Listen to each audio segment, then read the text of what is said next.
Better turn my microphone on. Oh, yeah.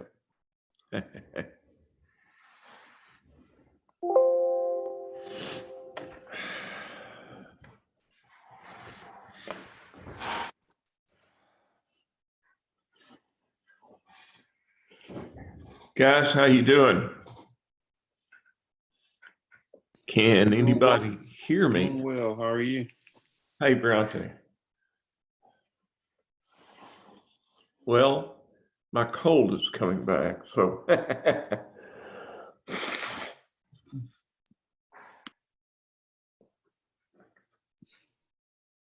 Speaking of that, I know one of my students mentioned that they I know this has nothing to do with you and your cold.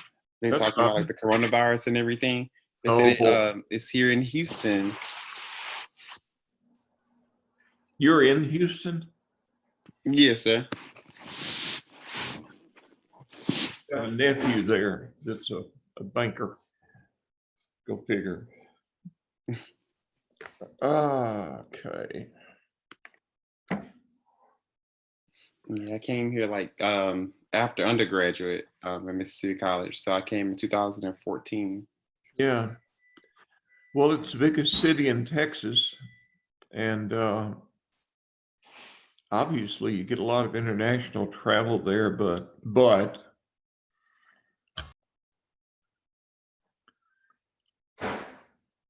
I don't know why I say this, but I'm not too worried about the coronavirus. I can't do anything about it. You go through the same precautions that you would with the flu, you know. Use,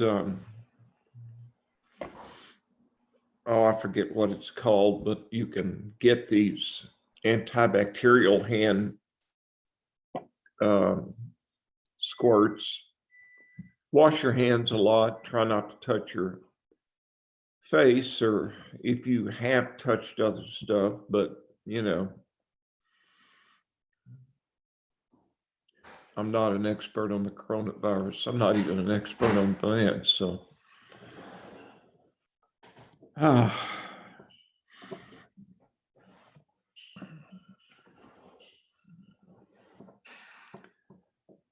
It just hit me. This is our last one. Yeah.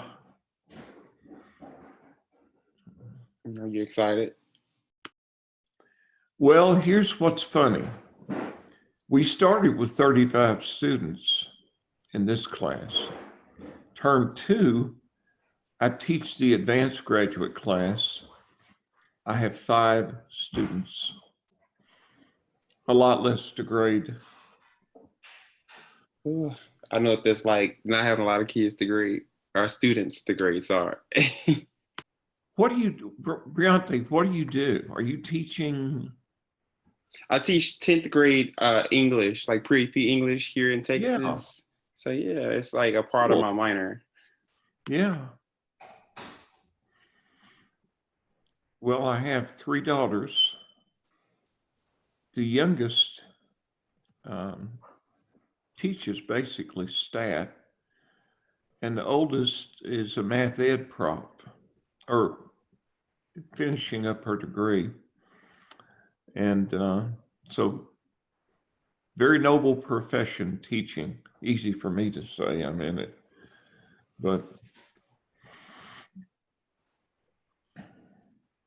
now I'll say this again. I hope I remember to. You do know your 2-day window has been moved up to Friday, Saturday, rather than Saturday, Sunday, right? Yes, sir. All right, you guys are nodding your heads. All right. And we're gonna do we do the same setup as far as like the 2 cheat sheets and all that stuff, or is it a little different? Yeah, except this time they can be typed if you wish. And this time you, you can bring in multiple calculators. I've already put that in for the ProctorU people.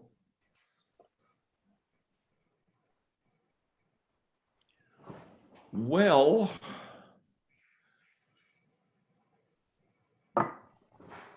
You ready to get started? I'm showing 7 o'clock.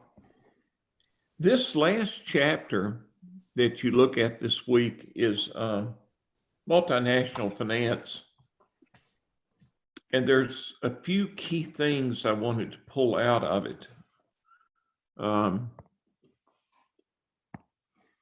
It's 7 o'clock. Did one of you guys say that, or did Proctor you tell me that in a very British accent? I think the latter. I think you're right. Okay. First, let's look at the difference between the spot rate and a forward rate.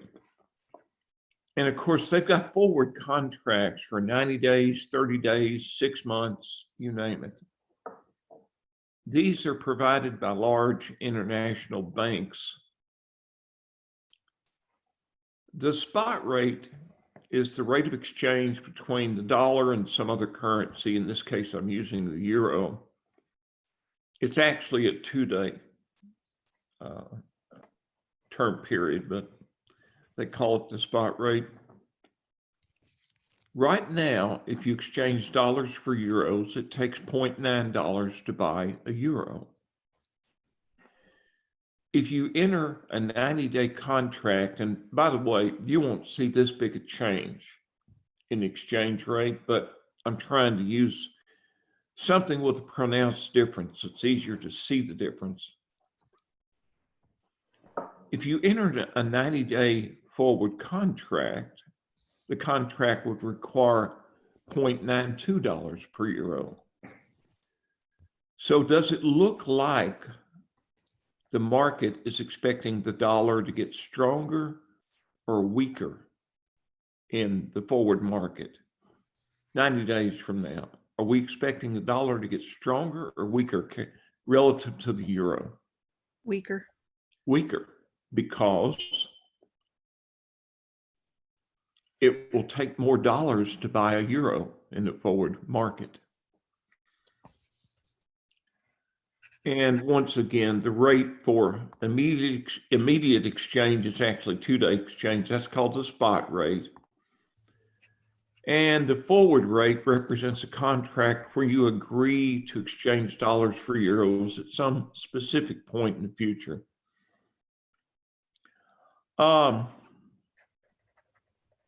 Let's take an example. Let's say Blake Corporation, a US company, has purchased some raw materials from a French supplier, and the contract is defined in euros. So Blake must pay 20 million euros to a French supplier in 90 days. First of all, if Blake wants to hedge, would it enter a contract to buy euros or deliver euros with the bank? Can you give us a definition of hedge? He's buying. Hedge would mean try to lock in that exchange rate instead of just waiting and see what happens to the spot rate 90 days from now. Hedge normally means to reduce your risk.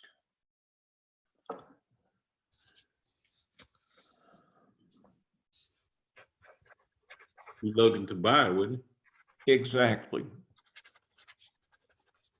Blake would have to buy euros from an international bank to then make payment to the French company, the French supplier. Now, if Blake does not hedge, it casts its fate to the wind. It just lives with whatever the spot rate is at the time. And 90 days from now, it takes $0.1991 to buy a euro.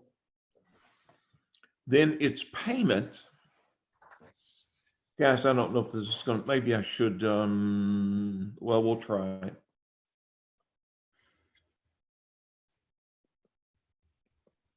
its payment would be, let's see, 20 million euros. Yes, what I was afraid of. 20 million euros times $0.91 per euro. One of the issues you face when you're playing with these exchange rates is whether to multiply or divide. And what you want is one of your currencies to cancel out. In this case, we want the euros to cancel out, so we're left with what we'd have to pay in dollars.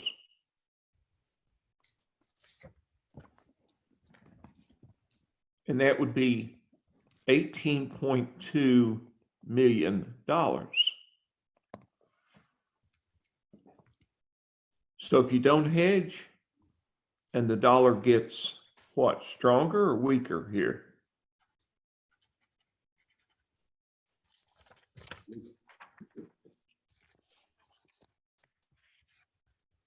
Looks like it would take fewer dollars to buy a euro than it does now. Oh, I'm sorry. It would take fewer dollars than it would through the forward contract. The forward contract would be $0.9 per euro. Here you'd look like a hero if you don't hedge. Then again,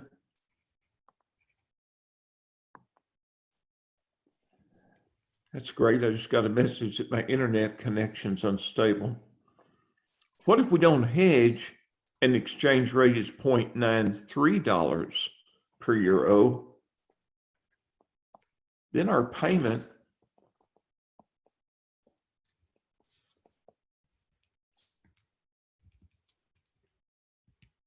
They end up paying more.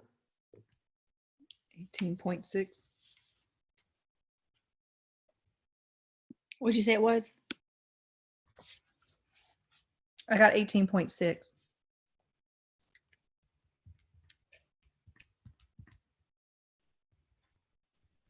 I think he's unstable. Yeah, I think he might be frozen. I think we lost Nice, Bree. it. He's out there in that friend zone somewhere. Is he gone? I lost my internet Oh, connection. yeah, there he is. There you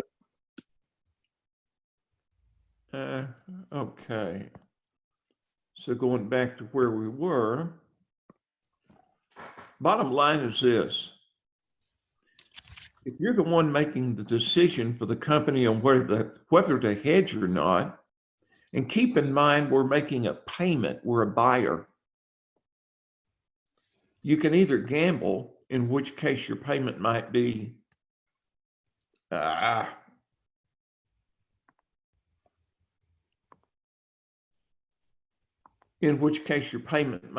as small as 18.2 mil or as big as 18.6 in this example. Or if you hedge, you don't live with what the spot rate is. You go ahead and lock in a contract with an international bank to exchange, well, to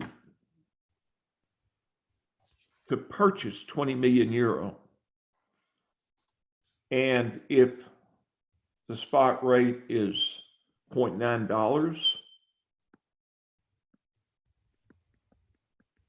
$0.91 per euro, you don't care because you've locked in a contract at $0.92 per euro, and your payment, Cudd.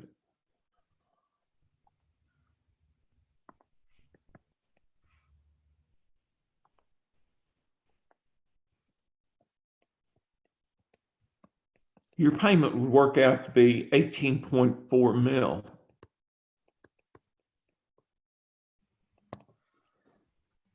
If the dollar turns out to be weaker, again, you don't care. You've locked in your exchange rate. You've entered a contract with an international bank to purchase 20 million euro at that contract rate. Dr. Cudd, when you hedge, are you always going with the forward rate? Yep. Okay, Well, by definition, that's what it is. you're agreeing. A forward contract is like, I agree to buy your truck, okay? We settle on a price, but we swap truck for money 6 months from now. Here, we're swapping dollars for euros, but at a certain future point in time. But notice, by hedging, your payment's locked in, less risky.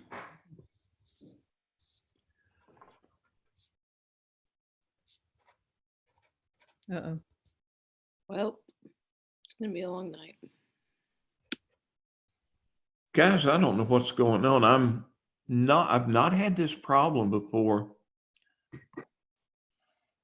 Could be your ISP. Well, yeah. Ceasefire, I agree. But I've not had it come and go like this. I don't know what is going on. All right. Bottom line is this. Most corporations don't want to speculate in foreign exchange. You know, if Blake Corporation is buying barges for transportation, if its line of business is manufacturing some type of good, that's its specialty. Probably, and I doubt I'm overstating this, 99.9% of foreign exchange is hedged. Foreign trade is hedged simply because companies, you can't predict how much a given currency is going to strengthen or weaken relative to another currency. So this is normally the way it's done, is by hedging.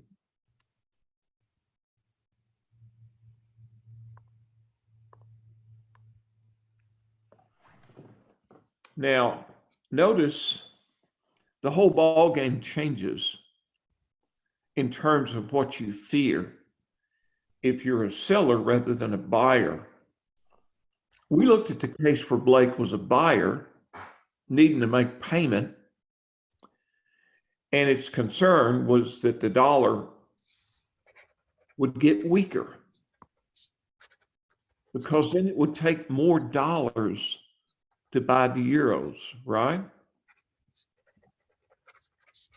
But what if Blake were a seller to a foreign company and expecting to receive a collection defined in some foreign currency? Then it's worried that the dollar will actually get stronger, because then when it collects the given euros, if it was 20 million, they would convert to fewer dollars. So what you're guarding against in terms, when you hedge, whether you're guarding against the dollar getting weaker or getting stronger depends on whether you're a buyer or a seller. Now, companies like Walmart will have people that specialize in hedging, and they do so much business with so many different businesses in other countries. They'll net all that out. They won't hedge each individual payment or collection. They'll net out what they're collecting or paying on a given day and hedge for the difference. Does that make sense? Yes.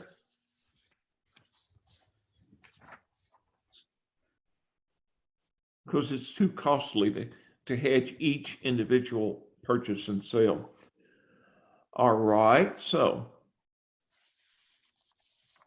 if you are a buyer worried about the dollar getting weaker because the foreign currency you collect, pardon me, you're worried about the dollar getting weaker because it will take more dollars to buy that foreign currency and make the payment. If you're collecting, if you're a seller, you're worried about the dollar getting stronger because then whatever it is you collect in foreign currency will convert to fuel. All right, I beat that to death, right? Now, there is a theory, and that's what the rest of the night's about, and tonight's not going to be a long meeting. There is something called the interest rate parity theory, and I'll show it to you in formula form in a minute, but basically it argues that the difference between the spot and forward rate for the dollar relative to some other currency like the euro, the difference between the spot and forward rate is based on the difference in the expected inflation in those currencies in the two countries. If we expect the dollar to get weaker relative to the euro in a forward market, that means we expect more inflation in the dollar than in the euro. But another way to spin it is it argues that no matter where you borrow money, the cost will be the same. If interest rate parity exists, it will not matter where you borrowed the money. Let's suppose that right now your company needs a 90-day loan and it shops around. US banks will offer the loan at a 9% interest rate. French banks will offer it at 6%. Right now, without looking any further, it looks like we borrow in France, correct? Just looking at it. Correct. Looking at it. Now, the interest rate parity theory says that forward rate should be determined by this formula. You take the spot rate, which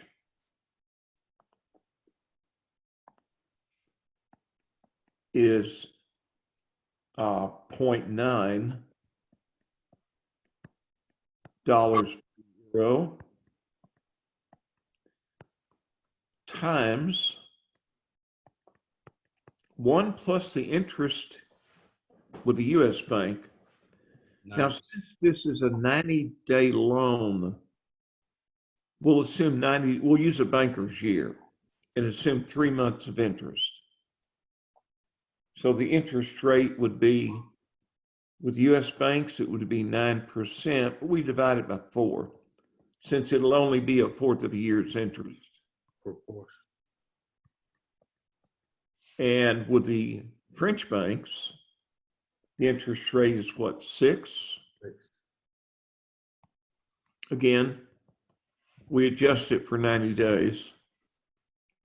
And we get a 90-day forward rate according to the interest rate parity theory that should be I'm carrying this out a little bit, $9,067 per euro. When you express an exchange rate in terms of your domestic currency per unit of foreign currency, which is what we have here, dollars per euro, that's called a direct quote. An indirect quote would be how many euros it takes to buy a dollar, but we normally deal with direct quotes. Now, let's go to the Blake problem. I'm finally going to use my whiteboard here so that I can write in a stable fashion. Blake wants to borrow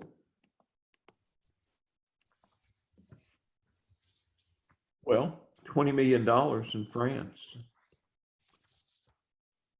Well, it wants to borrow $20 million. It can borrow it here at an interest rate of 9%, or it can borrow it in France at an interest rate of 6%. Let's assume it's going to borrow that 20 million in France at an interest rate of 6%. So today,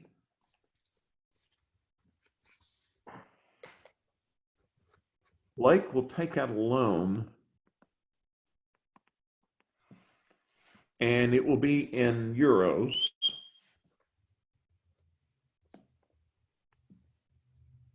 $20 million. And in this case, we divide by the spot rate.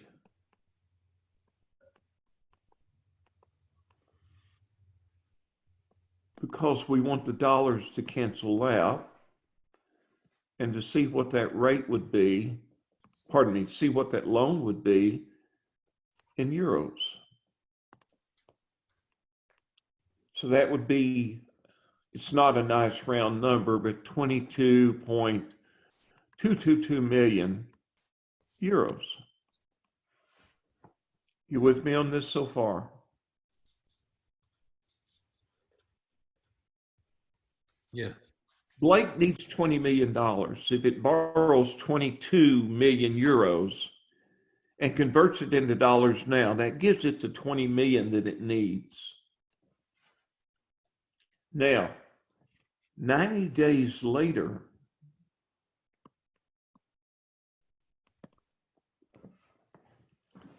it'll have to repay the loan.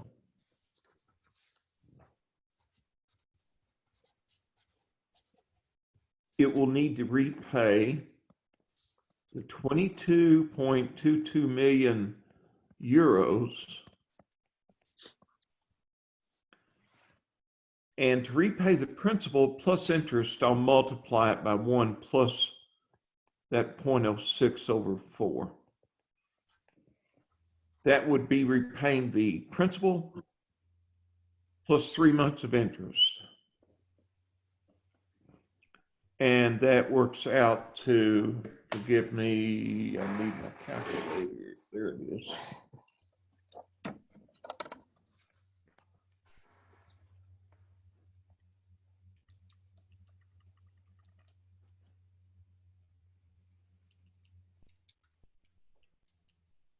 That works out to 22.556 so on euros, right?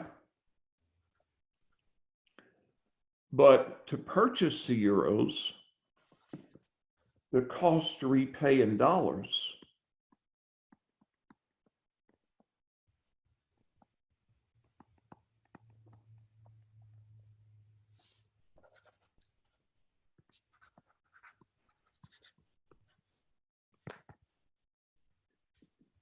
it would be purchasing those euros through the forward contract at that forward rate we had of what? 0.9067 dollars per euro.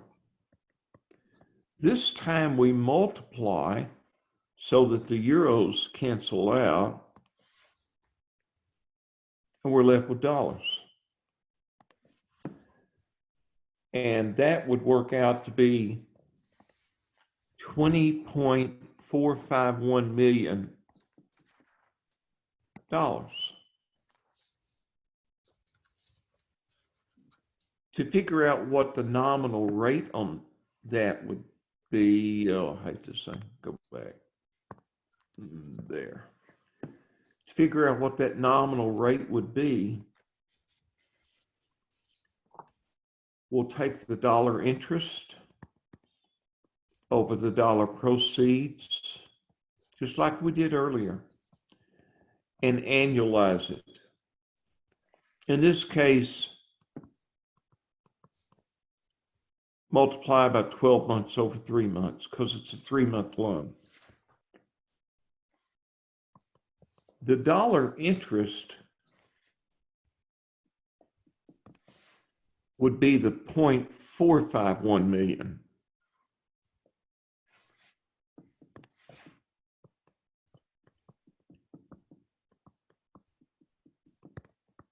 For the use of, what was it, 20 million? Yes. For not a full year, but for 3 months. And that works out to 9%.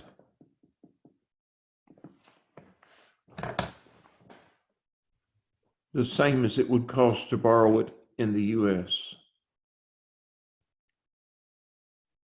That lower interest rate in France is an illusion. What you gain from paying a lower interest rate, you lose from the devaluation of the dollar, the fact that it'll take more dollars to buy euros 3 months from now when you have to repay the loan.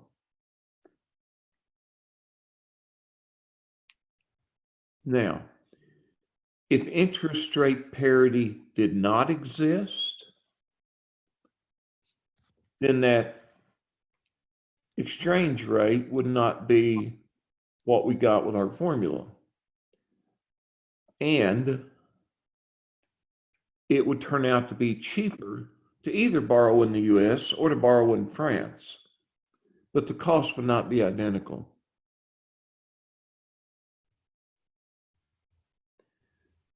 The interest rate parity argument is that the appearance of a lower interest rate is wiped out by the change in the exchange rates. If France, go ahead. You said the appearance of a lower interest rate is wiped out by the exchange. Which direction exchange? Yeah, the devaluation of the dollar in the forward market. Okay. Look at it this way. If France is offering loans at a lower interest rate, they're attaching a lower inflation premium to their interest rate. They're expecting lower inflation in the euro than we're expecting in the dollar. So they expect the dollar to weaken and expect us to take more dollars to buy euros when we repay the loan. Look, just for grants, let me try a different problem with you. Didn't plan to, but why not? May I erase all of this, guys? Yes. It'll be in the recording anyway. Different problem. Sort of. The U.S. corporation needs to borrow, I don't know, 15 mil. U.S. banks are offering, 15 mil for 6 months, okay? U.S. banks are offering an interest rate of 12%. And I don't know, German banks are offering an interest rate of 10%.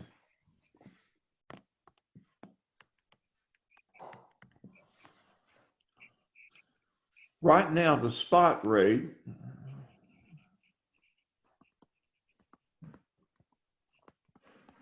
is $0.9 per euro.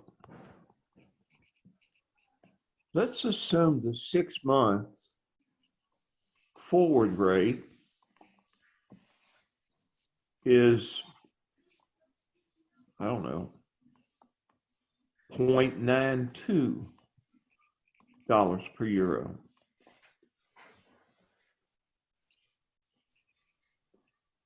If our company borrows in Germany,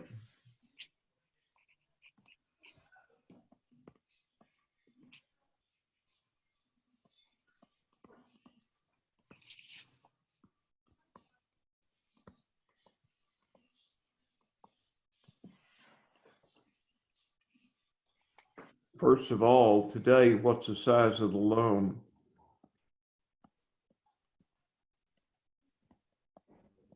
In euros?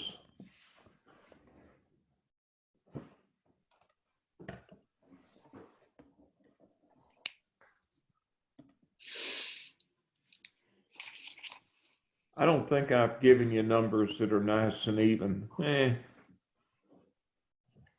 What do you get?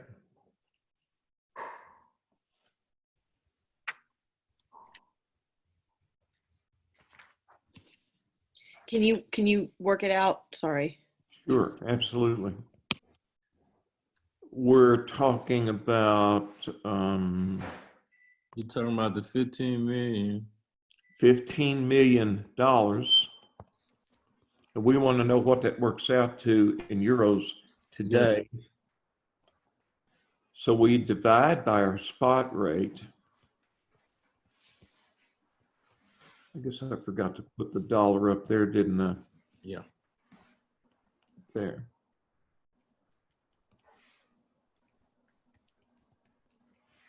I'm coming up with 16 2/3 million euros.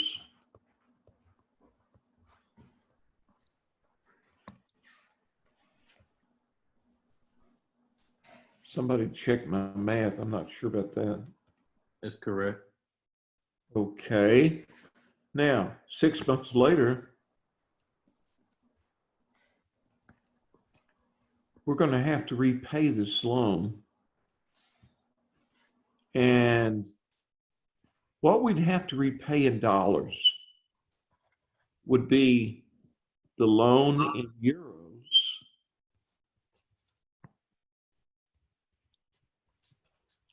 times 1 plus 6 months interest, which would be what, 0.10/2?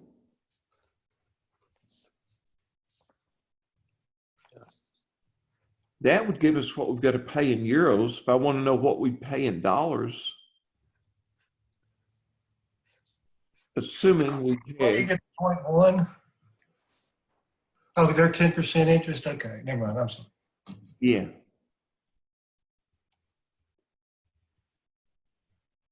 The euros would cancel out.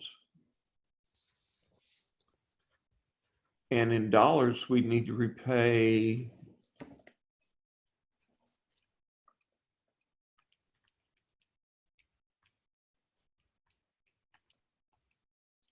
I'm coming up with $16.1 million.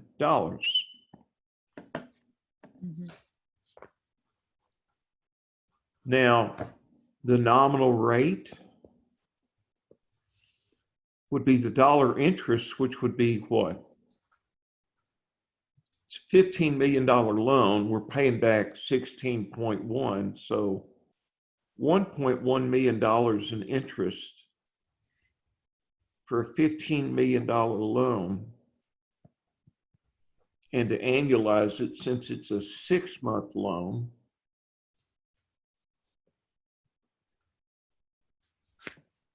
that would work out to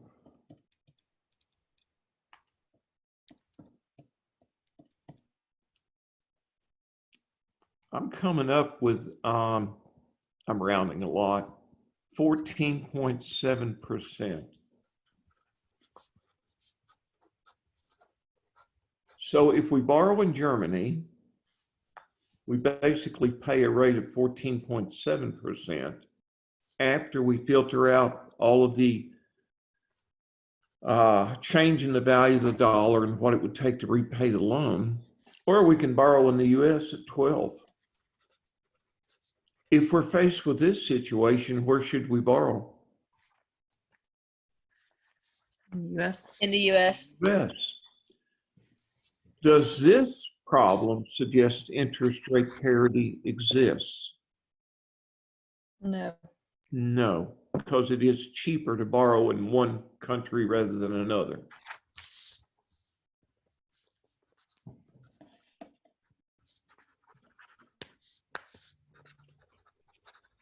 One last problem. questions on this before I leave it?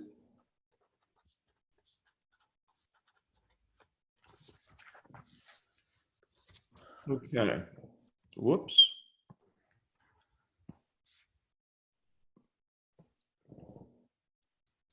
Let's assume we're looking at an international capital budgeting problem. Oops. Blake Corporation is considering building a factory to run in France for 2 years. We project our cash flows would be an outlay of 400 million euros now, with inflows of 200 million and then 500 million. Our risk-adjusted cost of capital is 20%.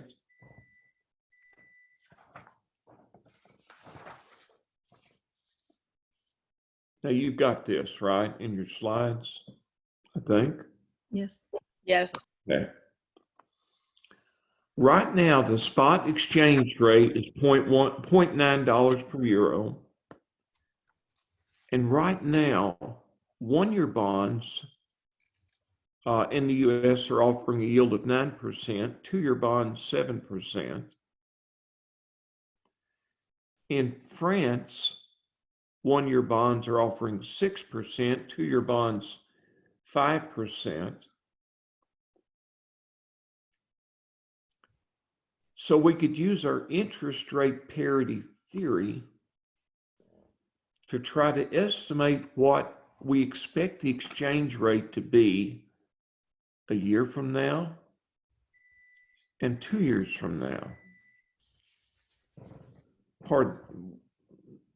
Yeah. So we expect the exchange rate in 1 year to be, let's see, dollars per euro.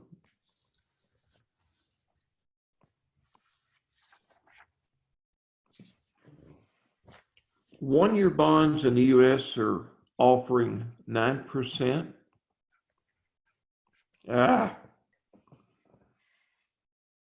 This is what I get for trying to, I'll tell you what, let me go to the,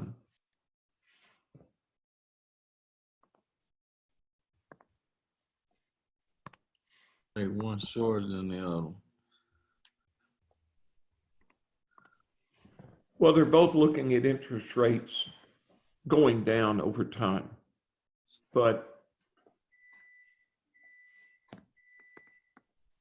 right now, if interest rate parity exists, we would expect the exchange rate, 1-year forward rates, to be $0.9 per euro. And 1-year yields on US bonds are 9%. 1-year yields on French bonds are 6%. And if you look back at that interest rate parity formula, you raise it to the T. For 1-year bonds, that would be 1. So we'd expect if interest rate parity exists, we expect the exchange rate a year from now to be $0.9255 per euro. 2 years from now, hang on one second, I'm sorry. Something's beeping in the background. I'll be right back.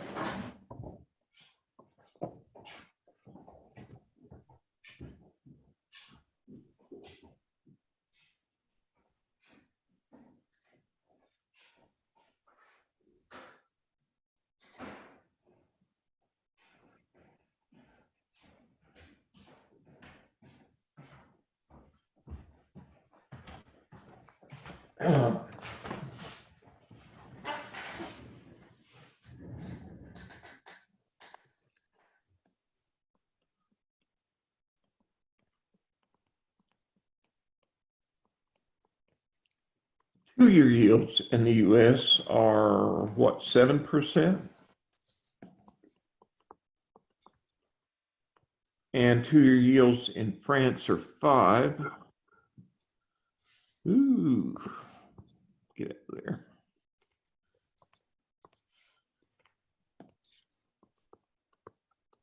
And we'd raise it to the second power because that's how the parity formula works.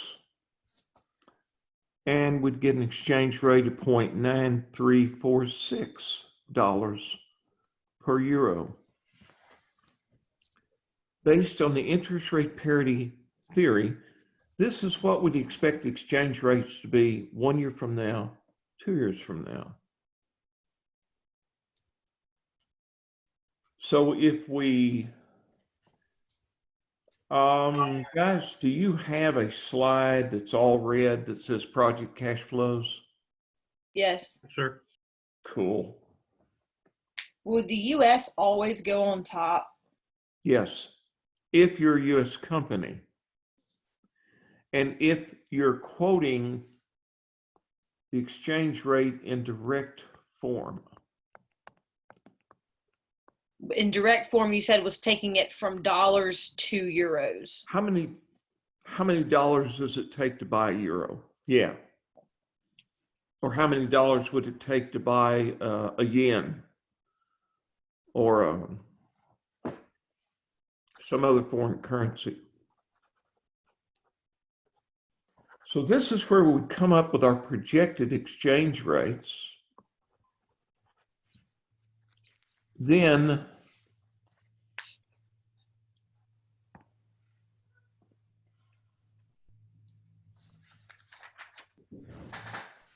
we'd work through our cash flows in euros. The 400 million outflow would be, we'd pay for those euros to construct the factory based on today's spot rate. And in dollars, that would be 360 million. A year from now, we expect to collect 200 million euros. And based on what we think the spot rate would be at that time, that would convert to $185.1 million. And so on for year 3.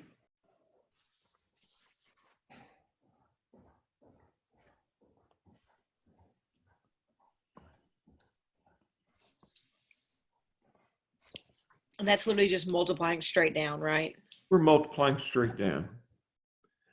We're multiplying so the euros cancel out and we get what this would be in dollars.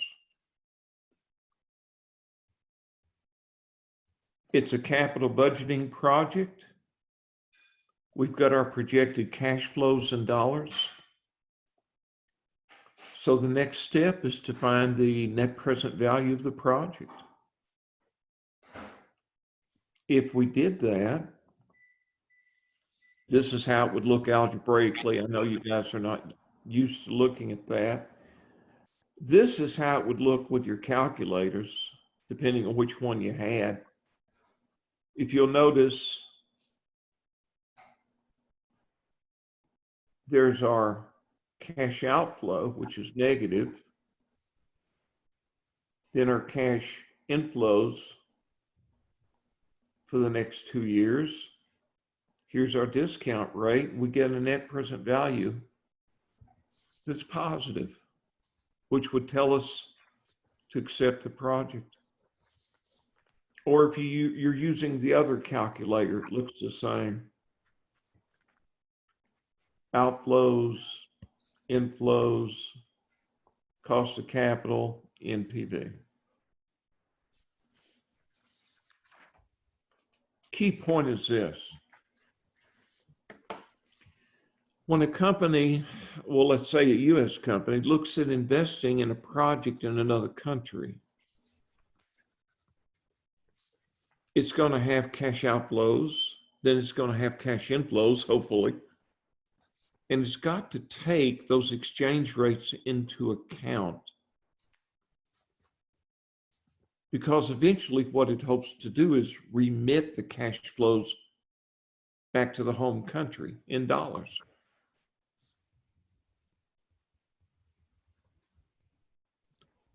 So what I'm trying to show you is how that interest rate parity theory would be used in an international capital budgeting problem?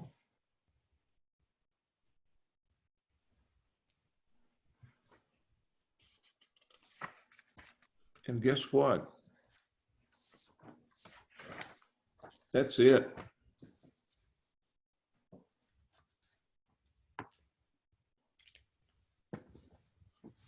I can back up, go over any part of this you want to see. Will we be expected to work this type of problem indirectly? No. Great. Is there one assigned out of the book that involves where you're given indirect quotes? Yeah, but I'm not going to do that on the exam. Thank you. Is the exam gonna have so many and we get to drop one or two, like you're gonna do it like you did the midterm? You know, Shannon, I don't even remember, but I think so. Okay, you gave us like whatever I it was. know. I gave you 11 problems. I said work any 9. And then work the 12th, which was a spreadsheet problem. I think that's what I did on the final. And like on the midterm, do you think as long as we can work all the problems in the slides, we should be fine on the exam? Yes, All sir. the problems in the lectures? Yes, sir. Honestly, yes. Are there any types of problems or any chapters that you know are not going to be included on the exam that might help us kind of tailor the quantity that we're I studying? bet it would, but no. Not really. Everything we've covered since the midterm is fair game for the final.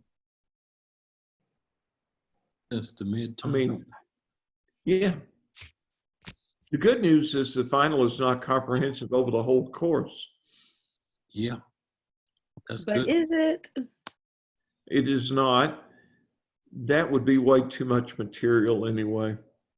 So for instance, so let's say like the problem we just worked indirectly, would it be something where you give us the whack, or would you say the weight of debt is 60, the blah, blah, blah, and we have to calculate that whole thing from scratch ourselves? Could Or- be. Okay, since we You've really been focus, doing it in other problems, right? yeah, that's, yeah. Yeah. And I know you mentioned that we can type it this time. Does that still count like 2 typed sheets front and back?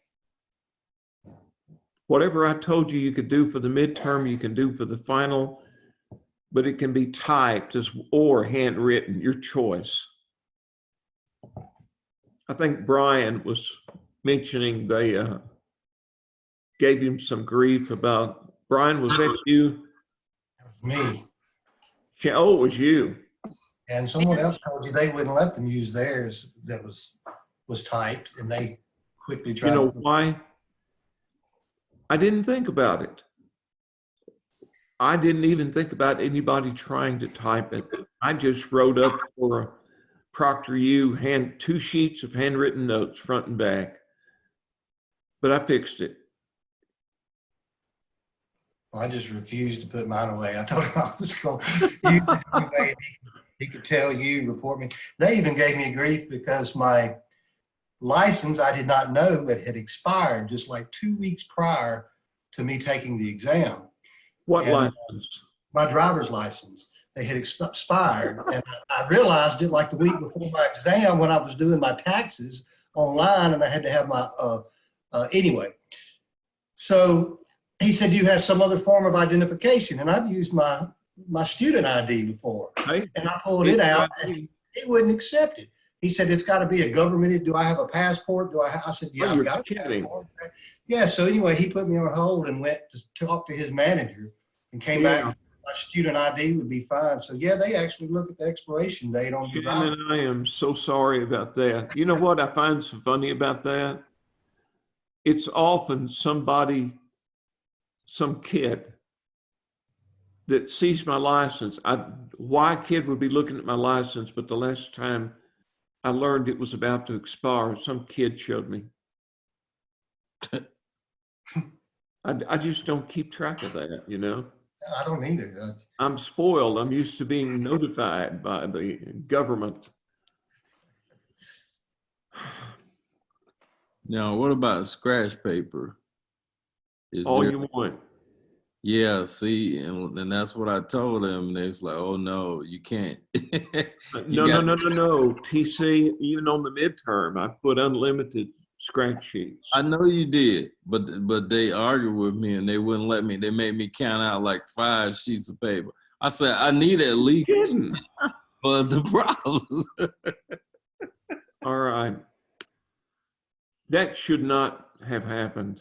Yeah, it's Did that fun. happen with anyone else on the midterm? Did they give you grief about how many scratch sheets you had? Yeah, they did me the same way. Yes. You're kidding. No, I had to argue with the proctor that there were, 12 problems. I needed at least 12 pieces of paper. And she made me hold up 12 individual sheets front and back to show her. Yeah, baby, count them. You know I what? had a put- notepad and I what just put on the thumbed through back- it and they were fine with it. So I guess it just depends on your proctor. Well, I I guess put, so. yeah, they need to hire people to understand the word unlimited. It Exactly. specifically says unlimited number of sheets of scratch paper. Right. I had a pack of paper, so I was good. I held up the whole pack, and they were like, "Okay, you're good." Man. What, guys, look, you got my cell phone number, right? Right. If they give you grief that you can't get up quickly, don't hesitate to call me. Then I'll call them. Yeah, because they waste. I've done it before. The people they hire are not rocket scientists.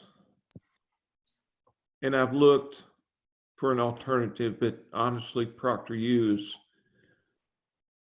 there's a new upstart, Monitor You, I think it's called, or something like that. Original. Yeah, how original, but they don't look like they have their act together at all. So, Could be worse. well, Proctor You makes me just as mad as it does you. Believe me. I've had to call them on an emergency hotline. I was on hold for 30 minutes as a faculty member, you know? I believe it. So we should just prepare for this pretty much the same way we prepared for the midterm, expect the same amount of time, same amount of questions, that kind of thing. Who's talking? Caitlin. Hey, Caitlin, your picture's not coming up when you speak for some reason. Yeah, prepare for the midterm, the final like you did the midterm, even especially if you did well on the midterm. But yeah, I would hit the slides first. Then I would look at the cases. You got to look at the cases for the spreadsheet anyway. Then to expand my knowledge, I would look at some of the assigned problems out of the book. But I try to set up the slides where if you understand them, you're pretty well prepared for the exam.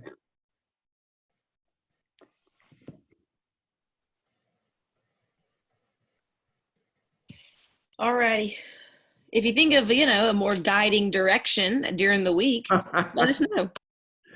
Well, I don't think I'll have any kind of epiphany that I can pass on to you. But speaking of during the week, don't hesitate to contact me. Lori and Crystal typically pound me during the week, and I so appreciate that. You have no idea. That tells me those students are working hard. I'm overwhelmed this time compared to the first half. I don't know why. Maybe it's just Really? the volume. I'm not sure.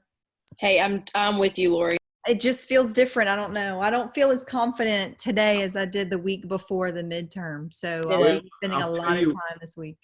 part of what that is. On the midterm, you had capital budgeting cash flows. You have hit that, maybe not to the same degree, but you've hit it in your undergrad finance class. Yeah. You had capital budgeting methods. You hit that in your undergraduate class. You had financial ratio analysis. You hit that in your undergraduate class. But what are our topics since the midterm?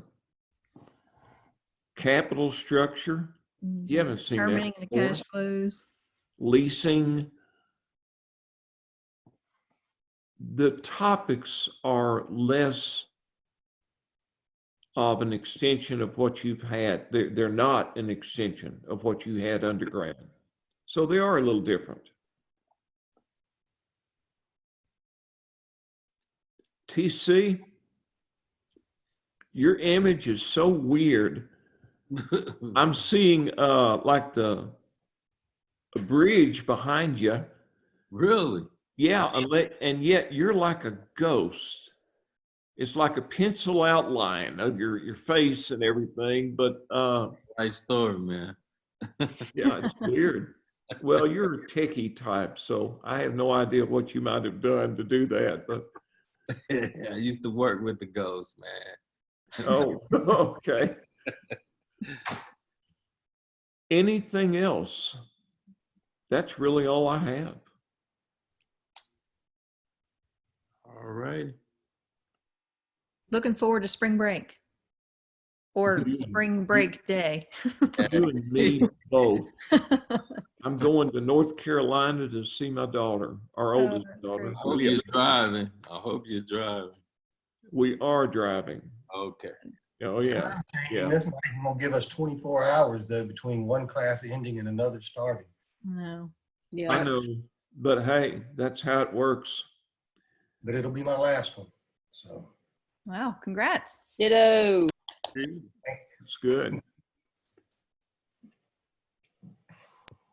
Any questions? Anything else? If not, I'll hear from some of you I know during the week. You which is will. fine. Oh, she says that like a threat. That's great. Oh, it's gonna. Yep. Oh, yeah. And We'll be begging for a bone.